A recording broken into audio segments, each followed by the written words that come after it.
салому дуруди бепоён ба кулли мухлисони барномаи дар шабакаҳои иҷтимоӣ. Фирдавси хурсанд топ хабарҳои варзиширо мегӯяд. оғоз мекунем. он рӯзеро ки мухлисони Барселона интизораш буданду вале намехостанд дар расид. онҳо акнун дар қиёс ба мухлисони душмани деринаашон бозиҳои минбаъдаи дастаи дӯстдоштаашонро пушти оинаи нилгун бо садову таассуф дар чемпионати дуюмдараҷаи бошгоҳӣ Лигаи Аврупо тамошо мекунанд. хави ҳарчанд ним соат пеш аз бозӣ бо дили пур гуфта буд ки ман андешаи онро надорам ки Баварияро шикаст додан мӯъҷиза бошад. мо қодирем дилхоҳ дастаро шикаст бидиҳем. аммо мисле ки ин суханҳо аз забони хави 10 сол пеш садо медод. вале дар бозӣ шогирдони ӯ мисли мунтахаби Русия бозӣ карданд. олмониҳо муқобили қаблан беҳтарин дастаи дунёӣ он гуна бозӣ мекарданд ки гӯё ба бачаҳои наврӯиди Барса ба истилоҳи мастер-класс нишон медоданд. вақте Роналд Араухо, Гави ва Серҷиньо Дест дар ҳайати асосӣ ба майдон мебароянд, дарҳол пеши назар Роналд Куман пайдо мешавад ки гӯё замоне ин се бозингарро на аз бозори трансферӣ, балки аз кадом як Макдоналдс харидорӣ карда бошад. онҳо имшаб хӯроки тайёр барои зуртарин дастаи ҷаҳон буданд. соли таваллуди Гави 2004 аст ва Серҷиньо Дест ки вазифаи дифоъкуниро бар уҳда дорад, имшаб чизеро дар хати ҳамла гум карда буд ки зиёд мушоҳида шуд. дифоъкор ки бе ягон сабаб дар хати ҳамла бошад, албатта Лерой Сане аз байни майдон гол мезанад. Араухо бошад аз ҳамагӣ 46 маротибаи пас карданаш 14 тоашро номаълум аст ки ба куҷо зад. хулас хави бо ин ҳаят дигар кам шодиву хурсандӣ мекунад. рӯзҳои сиёҳи Барса дар пеш аст, чун онҳо баъди 21 сол аввалин бор аст ки дар Лигаи Аврупо бозӣ мекунанд. охирин маротиба каталониҳо мавсими 2000 ва 2001 дар чемпионати баъди Лигаи чемпионҳо дуюмдараҷа бо дастаҳои андак сустар бозӣ мекунанд. 21 сол пеш Барселона дар Лигаи Аврупо баъд ҳунарнамоӣ накарда буд, вале Ливерпул гуфтани даста дар даври ниманиҳоӣ риштаи умри Барселонаро дар Лигаи Аврупои ҳамонсола канда кард. чӣ гунае ки 2 сол пеш ин корро дар Лигаи чемпионҳо карда буд. омори дигар ин аст ки ҳисоби умумии 4 бозии охири Бавария ва Барселона 17-4 ба нафи олмониҳо аст. Бавария мисле ки бо Барселона тамринкунӣ меравад, вале ба ҳар ҳол мухлисони Барселонаро барои роҳ ёфтан ба мусобиқаи муҳташами Лигаи Аврупо расман табрик мегӯем. муборак шавад.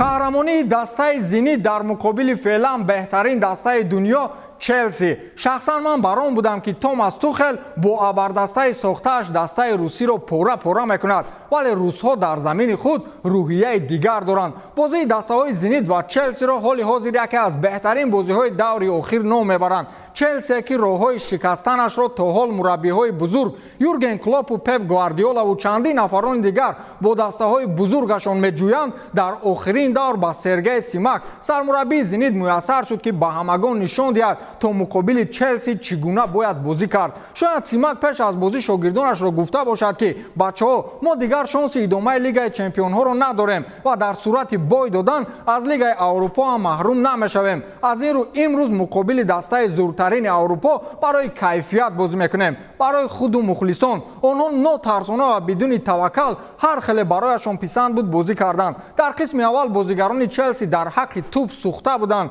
Сардор Озмун ҳамроҳ бо Клаудиньову Магомед Аздоеву дигар бозигарони Зенит ҳамин қадар бар сари лондониҳо фишор оварданд ки Тухел ба шогирдошу шогирдон ба Тухел бо чеҳраи ҳайронӣ нигоҳ мекарданд. ҳарчанд дастаи англисӣ то охири бозӣ ҳисобро 3-2 ба нафи худ гардонид, вале бо кайфият бозӣ кардани питериҳо хотима наёфту дар дақиқаи 94-уми бозӣ Магомед Аздоев беҳтарин голи даври охирро зад. ҳоло голи Аздоевро на танҳо мардуми рус, балки ҷомеаи ҷаҳонии футбол дар шабакаҳои маҷозӣ муҳокима мекунанд. акнун мухлисони Барселона тавалло кунанд то дар Лигаи Аврупо бо Зенит рӯбарӯ нашаванд. ба наздикӣ ҳар ду дастаи Манчестер бе сармураббӣ мемонанд. Пеп Гвардиола ваъда дода буд ки то охирин муҳлати шартнома ки соли оянд хотима меёбад кор мекунад ва Ралф Рангник низ дар МЮ тибқи гуфтугӯ то охири ҳамин мавсим сармураббигӣ мекунад. Корро бинед ки ҳамакнун ду дастаи Манчестер Сити ва Юнайтед барои як сармураббӣ ба ҷанҷол расиданд. Гапсари Эрик тен Хаг сармураббии феълии дастаи Аякс меравад. Ралф Рангник ки бояд барои вазифаи дигар ба бошгоҳи МЮ меомад, барои баровардан аз буҳрони шикастхӯриҳои пайдарпай раҳбарияти бошгоҳ аз ӯ хостанд то вазъи бошгоҳро хуб кардан то охири мавсими ҷорӣ ба сифати сармураббӣ фаъолият барад. Тибқи иттилоъҳо ӯ дар ҳар сурат хоҳ муваффақият ва хоҳ таназзул ҳеҷ гоҳ дар ин курсӣ фаъолияташро идома доданӣ нест. Эрик тен Хаг бошад ҳоло бо дастаи Аякс ва ким чи хел бозигарони ноошнояш боз ба таъхири таърихи Лигаи Чемпионҳо даст мезанад. Себастьян Аллер ҳамлагари ин бошгоҳро дар рӯйхати нишонзанҳои Лигаи Чемпионҳо бо 10 гол пешсаф аст ки ӯ ҳатто Левандовскию Салоҳро пушти худ гузоштааст. Шайхҳои араб ҳам дар муқобили ҳамтоҳои худ аз Амрико хостори ба ҳар қимат ба дастаи Манчестер Сити овардани мутахассисанд ва онҳо номзади асосии ивазкунандаи Гвардиола дар даста Мас Тен Хагро медонанд. Дар ин бозори пурғавғо аз миёни манчестериҳо ки барои соҳиб шудани сармураббии Аякс ғолиб мешавад номаълум, вале ман дар ин дунё дар ду чиз ҳайронам. Якум ин ки аз миёни қариб 8 миллиард аҳолии дунё чаро дастаҳои топ як сармураббӣ намеёбанд. Дуюм ин ки аз миёни ҳамин 8 миллиард Барселона чаро як бозингари хуб намеёбад.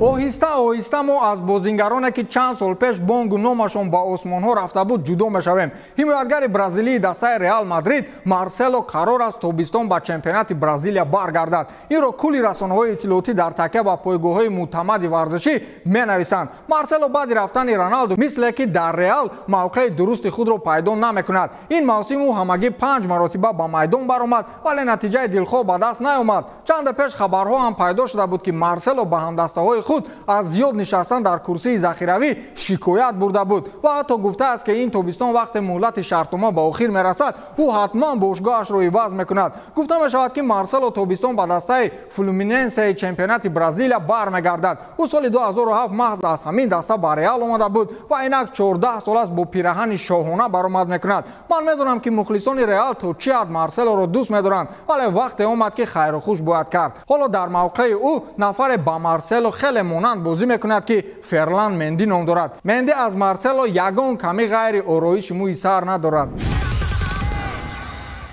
Томас Мюллер баъди бозӣ бо Барселона гаперо гуфт ки ҳамакнун мухлисони Барсаро дар ҳамин вазъияти ноқулай асабитар мекунад. Мюллер дар бозӣ муқобили Барса голи аввалини дидорро зад ва ҷамъоҷамъ кулли голҳои задааш ба дарвозаи Барселона ба 8 адад расид. Як Мюллер ба дарвозаи дастаи дӯстдоштаи шумо 8 гол задааст. баъди бозӣ аз ӯ дар мавриди Барселона пурсиданд. ӯ писхан зада гуфтааст ки Барселона мизоҷи ман аст, мо бо онҳо хуб бозӣ кардем, вале олӣ не. Дар қисми дуюм мо метавонистем ки чандин голи дигар занем, вале дар умум мо андаке байни худ хурсандӣ кардем, гуфтааст Томас Мюллер. гуфтаҳои ӯ маънои онро дорад ки Барселона дастаи дӯстдоштаи ӯст ки барояш гол задан хеле осон аст, вале олмониҳо худро азият надоданд, фақат худ ба худ хурсандӣ карданд. ана Барселонаи муқтадир ниҳоятан ба чӣ аҳвол афтод. мухлисони Реал ҳамзамоне ба чунин ҳол гирифтор шуда буданд, вале онҳо ба Лигаи Аврупо нарафтанд. ба ҳамин тамом, то дидор, хайр.